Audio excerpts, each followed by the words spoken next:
Good, okay, so welcome. There is a record of this on Instagram, so if you do not join and you've missed the bit of the start, then you can go back and find it.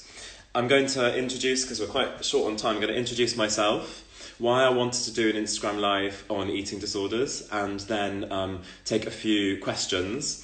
Now, there haven't been any popping up on the feed so far, but I had a lot sent in, so there were some really interesting and useful questions that I'm hoping to answer as many of them as possible, but not for the sake of answering as many as possible, but to actually have quite good, helpful answers, hopefully. So those of you who might know me from yoga or as your orchestra buddy or from university, interesting how all those identities can come together. And my name's James, if you don't know me, and I'm 30 years old, and I've had an eating disorder for the last 15 years, at least, diagnosed. So that's one of the main reasons why I'm doing this. But there are many other reasons why I thought it would be useful to do an Instagram Live on eating disorders as well. And aside from my personal experience, I've done quite a lot of professional work in the field, and it's really, really good that the NHS and services want to involve people with lived experience in designing services, and that's taken me to do quite a lot of policy work with NHS England, so writing the latest eating disorders guidelines for adults in England, and all sorts of things in Wales, which is where I come from, trying to redevelop services there as well. And what I've seen throughout both my personal and professional experiences in eating disorders is that even within services or within specialist services, there are some misunderstandings around eating disorders and the complexity and the nuances around how eating disorders affect people differently. And then, of course, that will filter down into the public. And I think that whilst I'm really proud of pieces of work that I've done with the NHS, designing great services and policies, it's one thing to have a really good plan and a really good policy, but it's another thing to have it in place on the ground. And we all see that all of the time, how rhetoric doesn't always quite meet reality. So in a landscape where we know that not enough is done for eating disorders, there's not enough research into eating disorders, there's less than £1 spent per person suffering, there are at least 1.25 million people with a diagnosable eating disorder, very few of whom in the UK get any support whatsoever at all. And there's not that much public awareness, never mind professional awareness. The average GP will have 2 hours of training on eating disorders, and they see it a lot in their practices, and it's a very difficult thing to manage in primary care. So coming to this Instagram Live, you're getting 25% of the training that a GP will have when you or I go to the GP and talk about eating concerns. So if you don't come out feeling like you've known very much or learned very much in half an hour, you wouldn't expect that in 2 hours either. So that's something that really has to change as well. But in that landscape, what can we do? Well, we have to educate each other and educate ourselves to be good supporters, to pick up the pieces where perhaps services should be picking up the pieces. And another thing about the work that I do is I'm part of granting funds for the Coronavirus Mental Health Response Fund, which is £5 million that the NHS is not getting and charities are getting. But from what I understand of these applications and awarding money to charities, the work that these charities are doing should be core services of the NHS, and it's just unfortunate that charities and carers have to pick up the pieces for things where services don't, because they don't have the resources. So acknowledging that services perhaps can't support people as well as they should or could, acknowledging that there isn't enough research at all about eating disorders of all different kinds, never mind how they affect people in minorities, then we have to do our best to support each other and to educate ourselves. Yeah, so thank you very much for joining. I would normally speak to doctors or medical professionals or public health professionals at conferences. A lot of conferences cancelled at the moment, so you're my new sort of people to educate, and it's nice to do a different kind of audience. And actually, sometimes I've talked in schools, and you get much more interesting questions that get to the nitty-gritty and the substance of the question from young people than you might do from consultant psychiatrists or people running services. So I've had some really brilliant questions. So a little bit about eating disorders before I go into some of the specific questions. Now, really, really difficult to address the whole array of eating disorders and complexity and how that might affect people individually. For me, I had anorexia first when I was around 15, 16. And as I didn't feel that the treatment that I had was very specialist or very appropriate, that shifted into bulimia. And there are other kinds of eating disorders.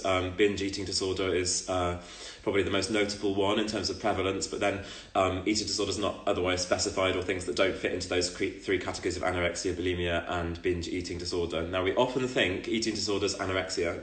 Anorexia accounts for about 8% of eating disorders, and of all the people with eating disorders, about 10% will be underweight. So that might be something that you've learned already, is that 10%, 90% of people with eating disorders will be at a normal or above average weight.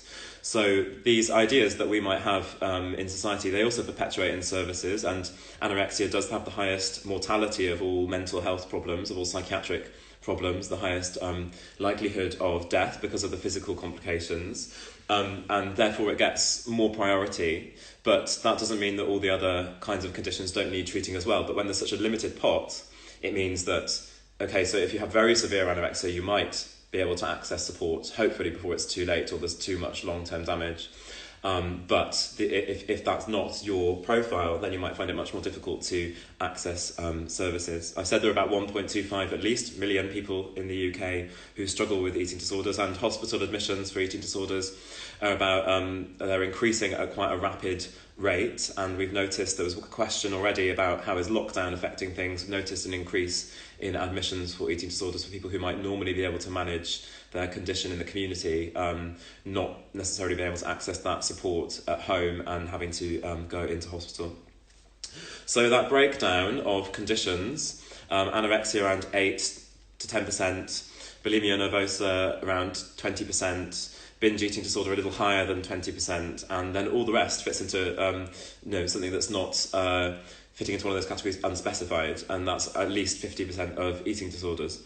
And you might appreciate and kind of vaguely understand that breakdown, but what actually are those different conditions? Well, anorexia is characterised by restriction, and generally that ends up in you being very underweight. But if you have some treatment which aims at weight restoration, which tends to be the priority, then you may have a lot of anorexic symptoms around being perhaps very obsessional around food, or lots of rules around food, needing to burn off calories, or that predominant preoccupation with food and anxiety around gaining weight. You might have all of that and be at a normal weight. Bulimia nervosa is really characterised by, and this is very, very general, really characterised by periods of binge eating and purging. So purging could be vomiting or laxative abuse or compulsive exercise. Binge eating, really important one to sort of clear up, is not just eating a little bit too much. Yeah, it's not just your Christmas dinner, it's vast amounts of food and that eating can be planned, it can be spontaneous, and it takes place during a discrete period of time that could be up to 2 hours, and then there's a purging of the food afterwards. And binge eating disorder is where that binge happens, but there is no purging. So binge eating disorder is obviously then associated with obesity. So there are many people who do not fit the first profile of somebody who might think has an eating disorder.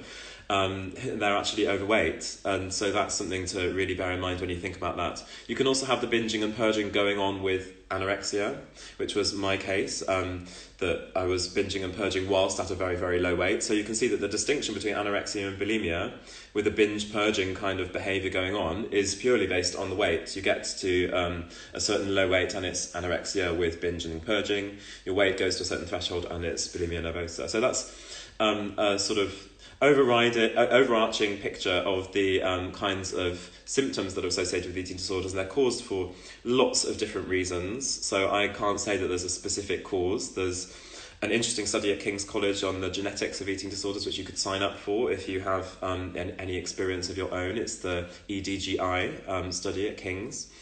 There are lots of different personality factors that are researched. There are lots of other things related to trauma that are being researched, but I think that landscape where there is very, very little research into eating disorders, the least researched of all mental health conditions, then it is very difficult to understand what might make somebody more at risk. The impacts are much wider than just the biological elements of those processes of losing weight or binge eating.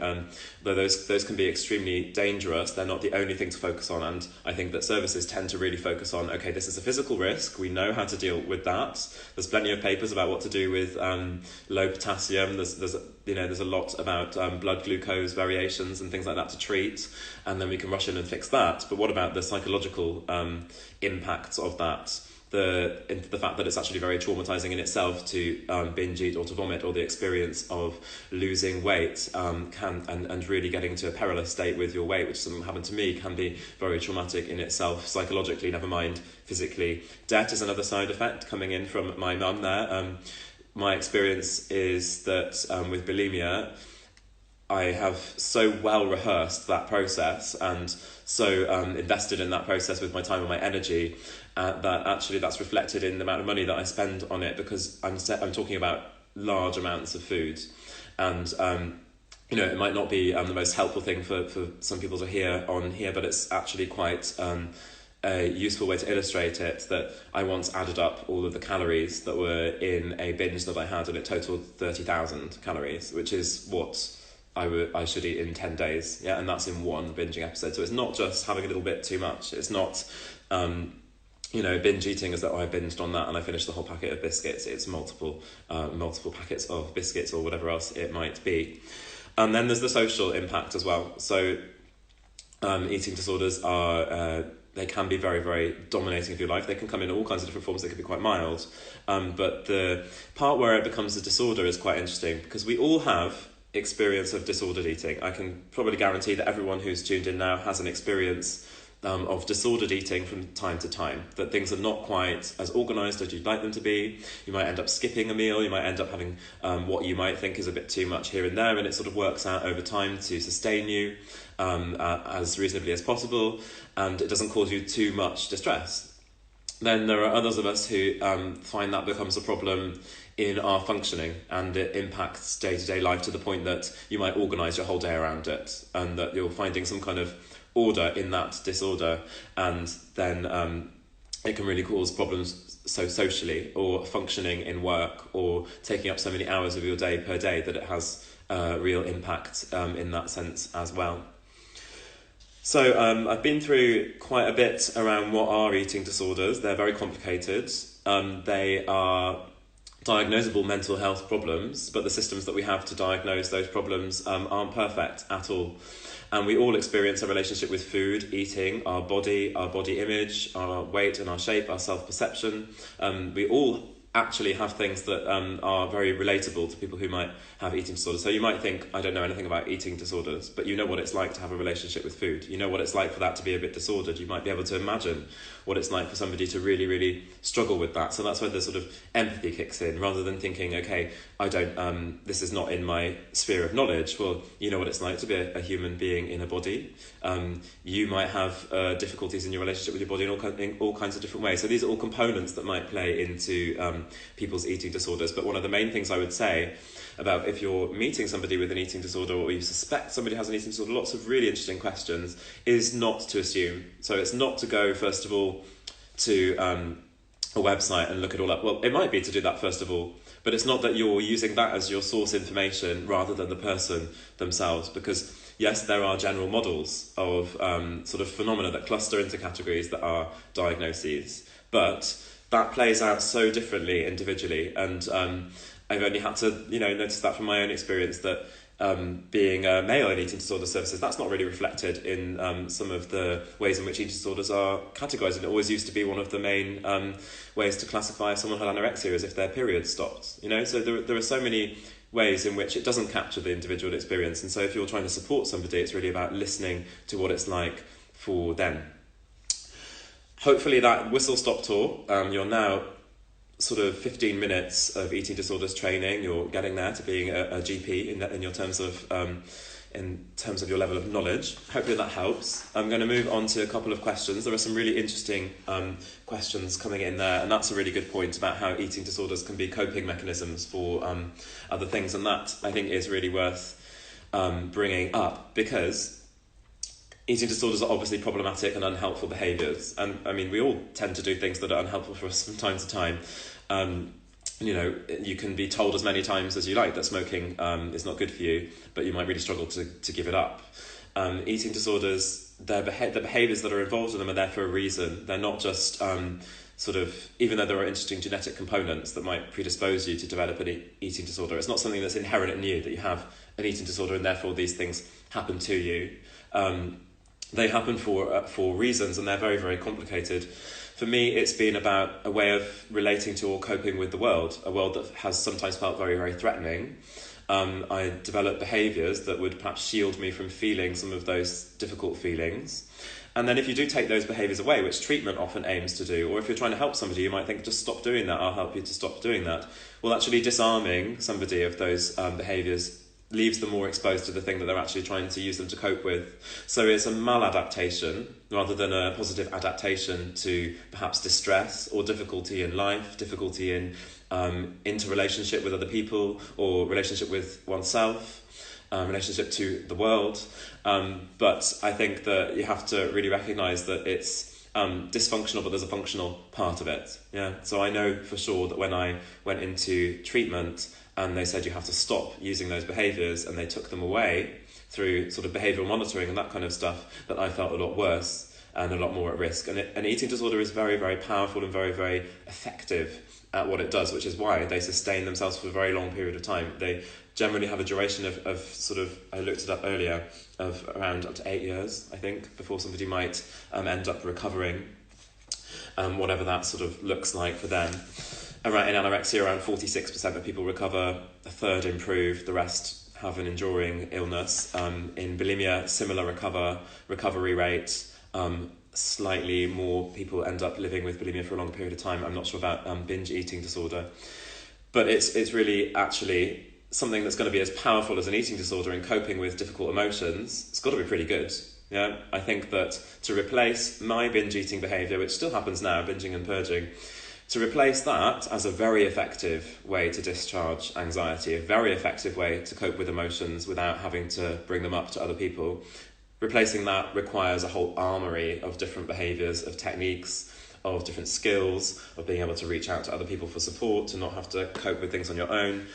So that's really, really worth bearing in mind, that they are there for a reason, and that reason is valid, even if the behaviour isn't the best and it puts people at risk. Okay, so moving on to some of the questions that I've had in. I've been really, really happy to have so many questions, but I think that I might struggle to answer them all. A really good one that somebody asked, and there are a couple along this line, was around, are eating disorders a lifelong challenge, or are they limited to young people? So one thing that I've said already is that people can recover from eating disorders. Yeah, that they do not have the best recovery rates.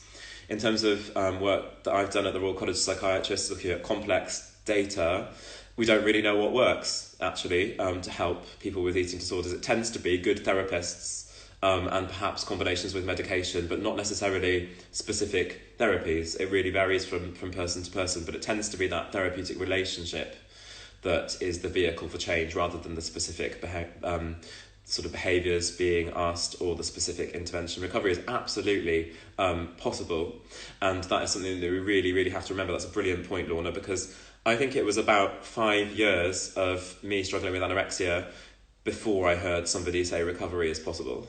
And back then I was told, you are going to live with this or you will die from it. Maybe you'll recover from it.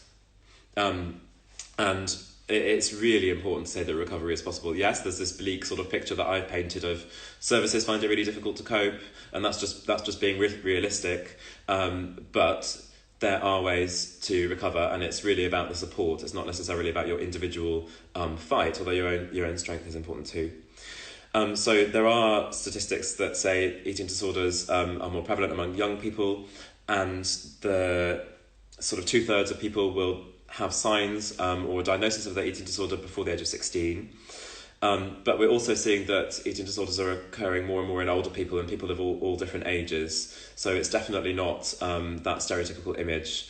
And my image before I had an eating problem was that eating disorders happen to young middle-class white girls. And we know that that absolutely isn't the case. It's just that perhaps there are issues around people coming forwards for support or seeing themselves reflected in the kinds of people that talk about eating problems. And I think it's important for me to put my voice out there, not as an especially diverse person, but in terms of showing other people that people can have eating disorders and those problems are valid, irrespective of gender, perhaps. People do recover. It can be a lifelong challenge. And that leads me on to another question that somebody asked me personally around whether my goal is, they asked, is your goal to kill the demon of the eating disorder, or is it to learn to have a friendly relationship with it? And that sort of leads me into the idea of recovery. But in that question, really, there are several ideas that are springing out to me. That if you think about the eating disorder as a demon or as an other thing that has come and sort of invaded your body, then you can maybe talk about it, or your mind, you can talk about it as something other. So a lot of people find that quite helpful. A lot of people in therapy or in their recoveries find it very helpful to manage by saying, so the anorexic voice or the eating disorder voice is saying this, or my friend Ed, the eating disorder, or whatever it is telling me to do this, and this is not what I want to do. It's what the eating disorder is telling me to do. People who support people with eating disorders find that really helpful as well, because it helps you to see beyond the eating disorder and to the person, and that perhaps that behaviour is more sort of, you can apportion that to the disorder rather than the person, and don't have to get so upset or angry with the person, because really challenging situations can come up when you're trying to care for somebody with an eating disorder. But for me, that I'm just saying personally, that doesn't really work for me. So to other the eating disorder and say, well, it's telling me to do this, it's telling me to do that, or it's something that I've got to fight off, that really hasn't worked for me in a way, because I understand that the eating disorder is part of me, and I think that's a very subjective thing, but I understand that it's a part of me that helps me to cope with things, and it's just a part that isn't the most helpful and the most ideal, but it has actually got me through some very difficult situations, and it's been something to lean on when there haven't been other things to lean on, or I've not been skilled enough to recruit other things to lean on, or other people to lean on, or situations. So I think that I see it as that, and for me that feels more compassionate, and I don't have to think about this idea of a fight. I've got to fight against this thing and get it off, because actually a lot of it for me has been about acceptance. So I'm really reinforcing that I'm talking about my own experience here, not about everybody's. But that's how I've found it, and that actually the freedom to move on or to look at things calmly and to respond comes for me from actually accepting it as it is in the first place, and accepting there are very, very good reasons why I might have developed that kind of behaviour in the first place. So for me, my goal is not to kill the demon, because I don't see it as a demon. I just see it as a very sorry way of coping. And can I imagine my life without my eating disorder? From Lorna, that is the second question that I was coming on to from this person who said, if you could choose to be eating disorder free, would you? And that's a slightly different subtlety in there. I would choose to not have an eating disorder, absolutely. I think it's a bit pointless to ask, would I choose to have chosen to not had it in the past, because I probably would have chosen not to have it, but I can't go back and change the clock at all, and stop it from happening. I've learned a lot from having an eating disorder, and I have really done some very, very interesting work that I would never have been able to have done based on my qualifications. I didn't get my undergrad until I was 28 because of disruption from the eating disorder and the impact on my life. Got my master's when I was 30, but before that I was on committees with people at the top of their career and really shaping policies and writing things and publishing things, whatever other things that I've done as well. So actually it's brought me some benefits, and I've met all kinds of people and had all kinds of experiences that I would never ever have had I've not had an eating disorder. I wouldn't have worked in a nursing home, which was probably the hardest but most rewarding job that I ever did. I wouldn't have worked with all kinds of diverse people in that role. I wouldn't have met people in psychiatric settings who you just don't stop and talk to perhaps in daily life. And it's shown me that there is such a diversity of human experience, and I've not just been in that bubble that I could easily have been in if I came to Cambridge when I was 18, like I should have done straight from school. I can imagine my life without it, and I do want my life to be without it. But sometimes it is very difficult to let go of identities, and I think that what I would like to develop is a new way of relating and coping that doesn't involve harmful eating behaviours, harmful exercise behaviours, compulsive exercise, But I don't want to let go of all of the lessons that I've learned from it. And for me, recovery is quite a difficult idea and a difficult word because it feels very threatening to remove a style of coping. And I have done a lot of it, and I have had periods where I've been a lot better in a less good period at the moment. But it's always felt like, because I've had an eating disorder for such a long time, that I can't really remember what it was like before. So how do I get back there? So recovery for me can't be about getting back there, because that will never ever happen. And I can never change the experience of my 20s, for example, which was mostly being mentally unwell, even though I did lots of other stuff.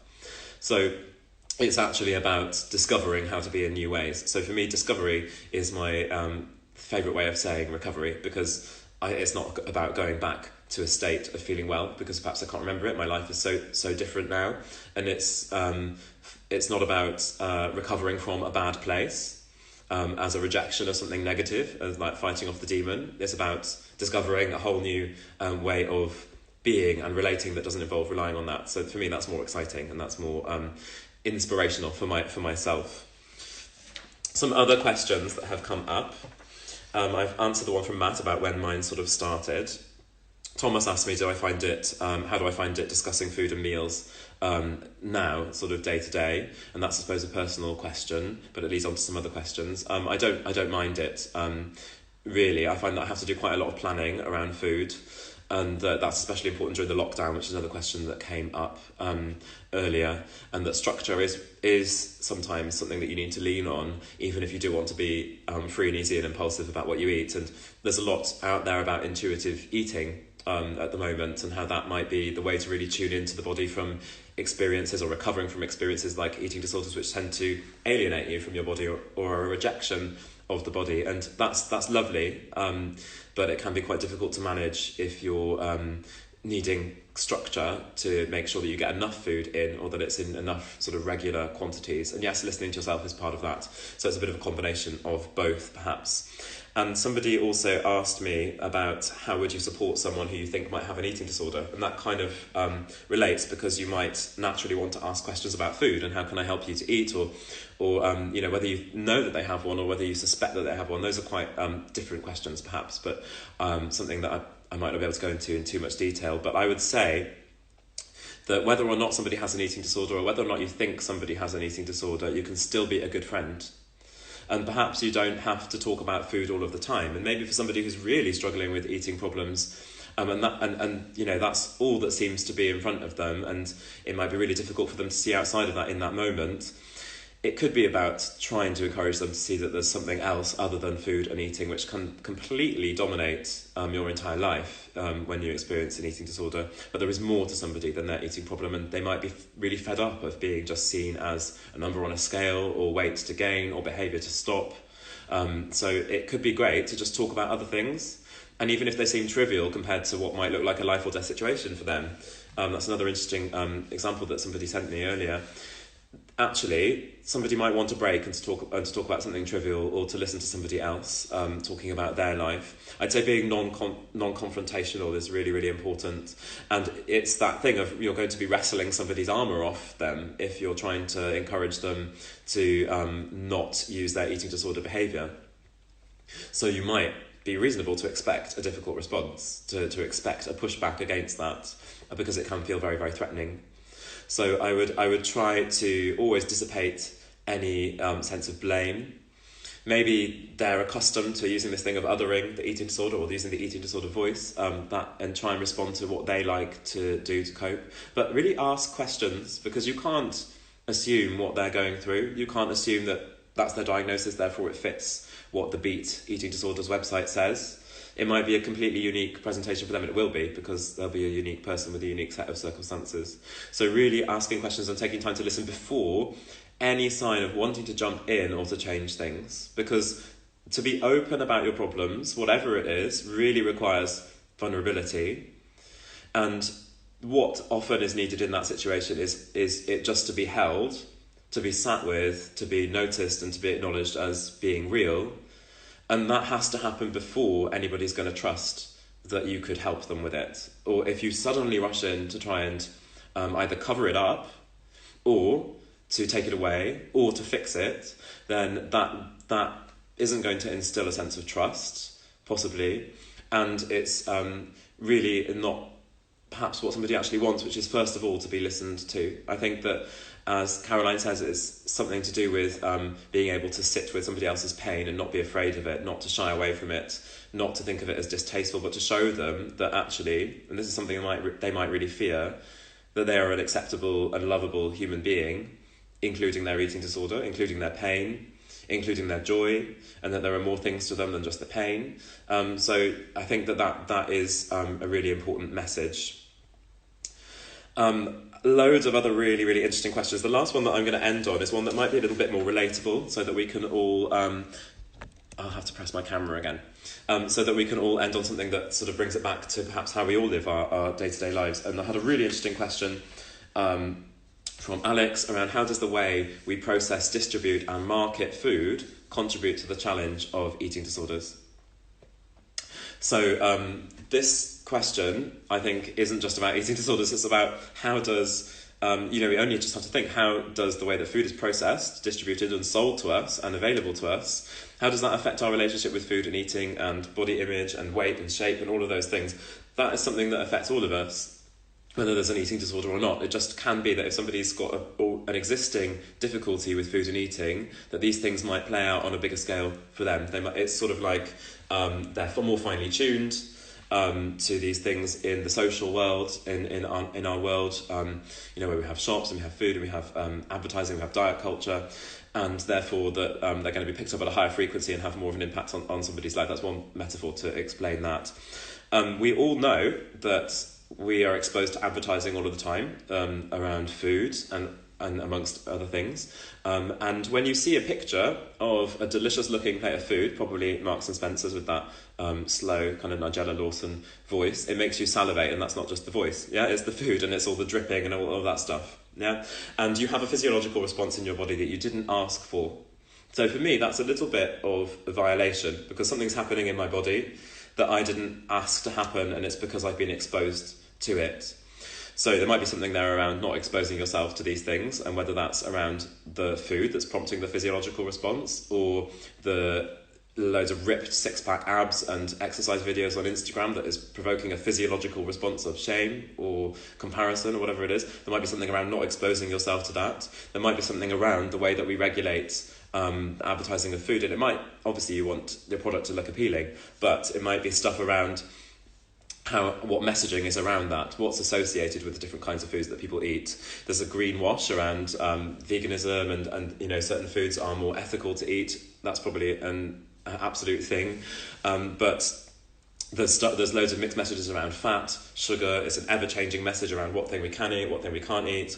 Diet culture really shames people for not conforming to norms and for the kinds of things that they eat. And I'm a yoga teacher and I go around the supermarket very often. Sometimes I'm buying food to binge eat and it's my nightmare to bump into somebody that I know. But if I'm buying food even for day-to-day shopping and one of my students comes up, the first thing I will do is sort of hide the shopping trolley or the basket, because we are so used to judging people on what is in their shopping basket, and that somehow reflects their value as a human or their morals, or how could you eat that? And if I'm eating out in public, I'll be conscious about what I'm ordering, because what I'm trying to say here is that there is value laden on the kinds of foods that we eat, and that is fed by the processing, distributing and marketing of what we eat, and that I would really love to see a more compassionate society where people eat what they feel that they need to, and that there isn't too much judgment around that. And we can't assume what people need. I need to eat 3,000 calories a day to stay the same, at least. Somebody else might need a lot less. But who are we to so readily judge people when they're eating and how they're eating? And I think that there is a lot there in terms of marketing and the different food myths that are perpetuated and the rules that are perpetuated, and it's a lot to accommodate for anybody, whether or not you have an eating disorder. What am I supposed to be eating this month? Is coconut oil good or bad this month? But I think that really for people with eating disorders that can be a bit more of a struggle. So I'm probably going to end up there. And I should have a video. I think I missed a little bit in the middle on my camera, but this will be on Instagram for a while. I think Hannah's laughing at, is the coconut oil acceptable at the moment? But It's been really nice to speak to people and to try out something new. I've been talking to a lot of people on Zoom. I'm sure we're all a bit Zoom fatigued, teaching lots of people on Zoom. So this feels kind of similar, but it's nice to bring this to a different audience. And it's not something that is about other people. Even if you don't think you know anyone with an eating disorder, you do. There are up to 1.75 million people at least. And then there are so many people who are below that threshold of a diagnosable eating disorder who will really struggle with their relationship with food, eating, body image. You know, you could struggle in one of these areas and not all of them, and they could play out in different ways. Other harmful behaviours, sexual behaviours, all kinds of things. So it's something that is relevant to you and your life and to people that you know, and it's not something to be afraid of. It's not something to ask to be afraid of asking questions about. Don't feel like you're treading on eggshells when you're trying to support somebody. Just don't make them feel threatened that you're going to do something. Even though that might be your natural inclination, especially if someone's starving and you are maternal or caring and you want to feed them, that is a natural physiological response. But don't be feeling that it's not something that you can talk about. And if you have any other questions for me, then please send them to me on Instagram or on any other ways that you contact me. I will think about doing other Instagram lives maybe at the same time. Other subjects that might come up could be things to do with OCD or yoga and mental health in general. All kinds of things we could talk about, but make sure that it's that conversation. So do send your things in, otherwise I feel I'm just talking into the void, which we're all feeling like with Zoom in lockdown at the moment. So thank you for your support. Do take care of yourself. If you need any extra support, the Beat Eating Disorders website is the place to go, and they have helplines and all sorts on there. So that's beateatingdisorders.org.uk. And you can get a lot of information there. I've been fundraising for them, and the link for that is in my biography, my bio in Instagram. So you click on that link and you can always donate to them. They're doing amazing work during lockdown, supporting people who otherwise might not need their support, and they have had reduced funding by I think over 30%. So that would make a world of difference to people like me, people like you, and people you may know who you may not know are struggling with eating disorders. Thank you very much, and see you soon.